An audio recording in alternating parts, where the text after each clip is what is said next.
It would seem that at rock bottom here, if we're going to say that death is a bad thing for somebody, and that death is a bad thing because it deprives us of the goods of life, then it would seem that we do run into a problem if we are faced with situations like some of the hypotheticals that McMahan comes up with. For instance, the one that I think is very important is the general hypothetical of a young person who dies in a car accident, but we later find out that they would have died soon afterwards of another cause. And this is what he means by somebody's death being causally overdetermined.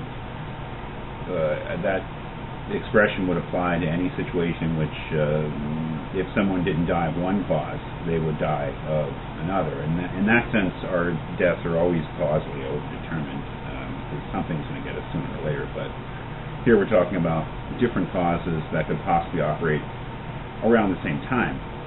He also gives the example of a young person who dies in war being killed by a specific bullet, and if you find out if they had not been killed by that bullet, they would have been killed soon afterwards by another one.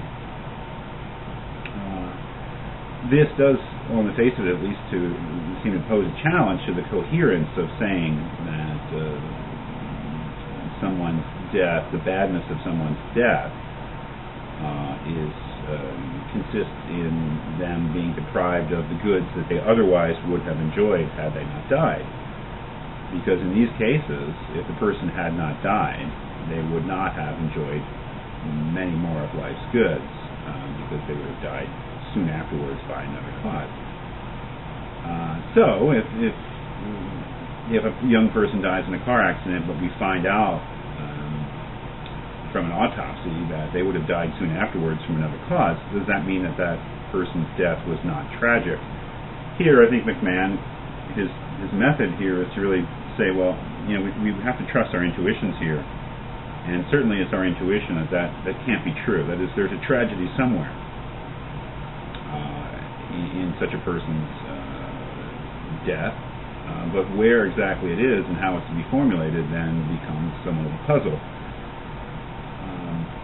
And I think that the thing that you sort of do to test these things, your intuitions, is ask yourself questions like this. If someone close to you did die in a car accident, and you responded in sort of the usual human way, grief and mental suffering, if you found out subsequently that they would have died anyway soon afterwards of another cause, are you relieved?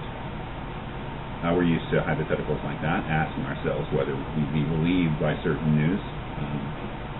And the answer to that is really no. I mean, it's no solace to find out that a young person would have died anyway of another cause if they had not died the way that they did. And that is revelatory, I think, as McMahan is saying. In the hypothetical involving a young person who dies suddenly by being hit by a bus, but then it's discovered subsequently they would have died soon afterwards, he says, in relating that hypothetical, that this person's mother would not be, would not say that, oh, the death was not tragic. She would still believe that the death of her child was tragic. And I think intuitively we all know that to be true, and that we believe that such a feeling on her part would be perfectly justified. And then the question is, what is the rational reconstruction of that intuition to sort of see why, or to establish why to a certain extent it makes sense at all? He has a passage on page 254 that I think is particularly good in this regard. He says, with regard to such a person who dies young and then subsequently find out they would have died anyway, he says, even when we discover that Joe suffered from the fatal condition, we, along with his mother, retain our sense that he has suffered a terrible misfortune. And in fact, we are right. That is, we are right. Joe has suffered a misfortune. Our mistake is to identify this misfortune with the event of his death. That is, we would not say that the event of his death itself was the source of his misfortune, because he would have died soon anyway.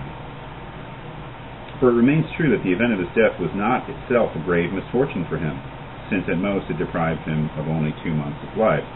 Rather, his misfortune consists in his having been deprived of a future in which there would be possibilities for good. That is, when we say, well, what is the antecedent cause here of the misfortune? It's not the actual event of the death. It is him being deprived of a future in which there would be possibilities for good. He continues, it is because the absence of future possibilities for good was in this case overdetermined, in that it was guaranteed by the disease quite independently of the bus accident. But the misfortune is not ascribable to his death alone. It is instead ascribable to the fact that he was killed by the bus, together with the fact that if he had not been killed by the bus, he would have died soon of the disease. It is this which is the proper object of his mother's great grief. That is, we do not grieve for that person because of the event of their death. We grieve for them because the possibilities of a future in which there were goods has been closed off.